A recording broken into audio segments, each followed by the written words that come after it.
Bonjour, je vous présente aujourd'hui un smartphone un peu particulier puisqu'il s'agit du smartphone Orange avec Intel Inside. Donc c'est le premier smartphone avec un processeur Intel. Donc les processeurs Intel c'est les mêmes que sur nos ordinateurs, etc. Fixes ou portables. Par contre il est totalement différent ce processeur de tous les autres qu'on peut trouver sur les autres smartphones, les tablettes, que ce soit iPhone, Android, Windows Phone ou autre. Voilà, donc c'est un processeur complètement différent. Il s'agit d'un monocore à 1,6 GHz dérivé de l'Atom et qui est censé pouvoir rivaliser avec tous les autres processeurs du marché, même les dual et voire même les quad-core selon Intel. Donc on va tout de suite vérifier ça. Euh, voilà, donc en fait il s'agit d'un smartphone, comme vous l'avez vu, vendu avec Orange, donc c'est Intel qui l'a conçu, mais Orange l'a largement modifié au niveau logiciel, et il est vendu exclusivement chez cet opérateur, donc du coup on retrouve, comme on s'en doute, une surcouche Orange, donc c'est bien de l'Android, comme on peut le voir. Par contre, il a été largement modifié par Orange, donc après on aime ou on n'aime pas, je pense que la plupart des gens n'aiment pas, mais bon, en fait, Orange ajoute certaines fonctionnalités, voilà, comme certains widgets. Ici, on voit le signal 3G qu'on a du mal à capter, le niveau de batterie, l'état du Wi-Fi et l'état de la mémoire en un petit widget, donc c'est plutôt sympa, voilà. On peut bien entendu le déplacer, voilà. En revanche, on a des fonctionnalités en moins aussi, comme par exemple ce dock, on voit 4 raccourcis, donc on a ici le menu des applications, ici le menu des SMS, les appels et enfin les contacts favoris, enfin les contacts. Et en fait, on peut pas les modifier ces icônes. Donc là, si j'essaye, voilà, je vais dans un endroit où il n'y a rien. Ici, je peux pas modifier en fait. Là, j'essaie d'enlever les SMS parce que je m'en sers pas souvent. Je peux pas non plus. Et je peux pas non plus rajouter, par exemple, le Google Play Store que je vais utiliser très souvent. Je peux pas le mettre dans le dock parce que si je le mets dans le dock, ça va en fait dans la corbeille. Voilà. Donc du coup, ça c'est le genre de fonction qu'on peut modifier sur n'importe quel smartphone, mais pas sur le smartphone Orange avec Intel Inside. On a bien sûr toutes les applications Orange, hein, App Shop, donc c'est une sorte de market avec des applications qui sont promues par Orange, TV.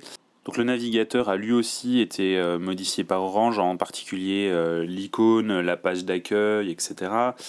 Maps aussi, alors bon c'est un peu n'importe quoi, Orange Maps, je comprends pas l'intérêt en fait d'Orange Maps quand on a du Google Maps, surtout que ça met 5 minutes à se lancer, voilà, ça synchronise les ressources, merci d'attendre, avec un bouton cancel un peu minuscule au milieu. Donc pendant que ça charge, on va regarder un peu le smartphone au niveau hardware. Voilà, donc il s'agit d'un écran 4 pouces en 1024 par 600, donc c'est une résolution vraiment très élevée pour un écran de cette taille, du 1024 par 600 en 4 pouces. Avec donc en façade 4 touches, donc un peu à l'ancienne entre guillemets, comme tous les smartphones de 2010 et début 2011, avec donc retour, menu, home et recherche. Voilà, donc c'est même si Google préconise l'utilisation d'un bouton multitâche et pas de menu et enlever la recherche, bon voilà, ici on a quand même ces boutons là, et on est sur de l'Android 2.3. Donc c'est aussi le défaut du smartphone, c'est que c'est Android 2.3, c'est un peu dommage, mais bon, on a une mise à jour en 4 qui est promise, mais bon, il faut quand même, pour pouvoir la faire tourner sur ce type de processeur bien particulier, donc les processeurs en architecture x86, il faut quand même remodifier un peu tout l'OS, l'adapter pour cette architecture, et ça c'est énormément de travail. Donc pour l'instant la version 4, je pense qu'on va l'attendre un moment, on n'a aucune date, hein. Voilà. Ensuite, on a un appareil 8 mégapixels qui est assez réactif, comme on va le voir, enfin, en particulier au niveau du mode rafale. On a une sortie HDMI, donc ça c'est la plutôt bonne surprise du smartphone, puisque c'est pas toujours le cas. Plus le port micro USB qu'on voit ici. On a là deux haut-parleurs. Donc on a ici un bouton pour lancer l'appareil photo, donc qui fait 8 mégapixels avec flash LED. On a ici le port SIM, donc il faut un un petit appareil donc pointu, un peu comme sur l'iPhone ou les derniers HTC pour sortir la carte SIM. Ici le réglage du son, et ici la sortie audio jack 3.5 classique, et donc là le bouton power. Alors juste un petit détail sur le bouton power, il est un peu petit et en fait difficile à atteindre. Alors je sais pas, là ça va peut-être être flou, mais voilà, en fait il dépasse pas beaucoup et il est un peu difficile à atteindre. Donc du coup quand on tient le smartphone comme ça, même s'il fait que 4 pouces, en fait avec le doigt là on est un peu juste. Pour l'atteindre, il faut vraiment descendre le smartphone et appuyer vraiment fort ici, voilà, pour le déverrouiller. C'est pas très pratique. Alors que d'autres smartphones, bon, je cite ici Samsung parce que je l'ai sous la main, mais il y en a beaucoup d'autres qui l'ont fait aussi, mettent en fait les boutons à des endroits bien plus accessibles, comme là le bouton power, vous l'avez directement au niveau du pouce, donc il suffit de tenir le smartphone, voilà, comme ça, vous avez le bouton power, ou encore mieux comme ça, et vous déverrouillez aussi votre smartphone.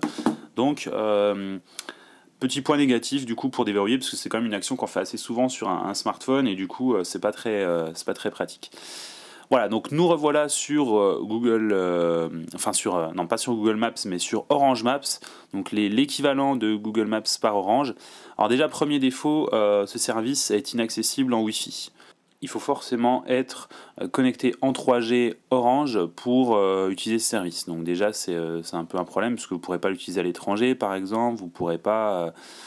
Bon, voilà, il y a quelques restrictions à ce niveau-là. Ensuite, il n'est pas compatible avec le pinch and zoom, donc là, vous ne pouvez pas dézoomer de cette façon, il faut vraiment utiliser les boutons. C'est un peu dommage. Ensuite, on n'a pas toutes les fonctions de cache comme Google Maps.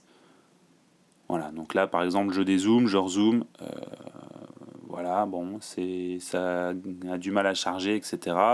Ensuite, on n'a pas le mode Street View de Google Maps, on n'a pas le mode 3D de Google Maps, on n'a pas toutes les données, on n'a pas autant de précision dans les données satellites et même dans les données de carte, on n'a pas les interactions avec les services Google, on n'a pas... Bon, je vais arrêter là, vous l'aurez compris, Orange Maps, pour moi, ça sert un peu à rien, sachant qu'on peut installer Google Maps, qui lui démarre en Wi-Fi ou en 3G chez n'importe quel opérateur, même en 3G à l'étranger si vraiment vous voulez, même si ça va sûrement vous coûter cher.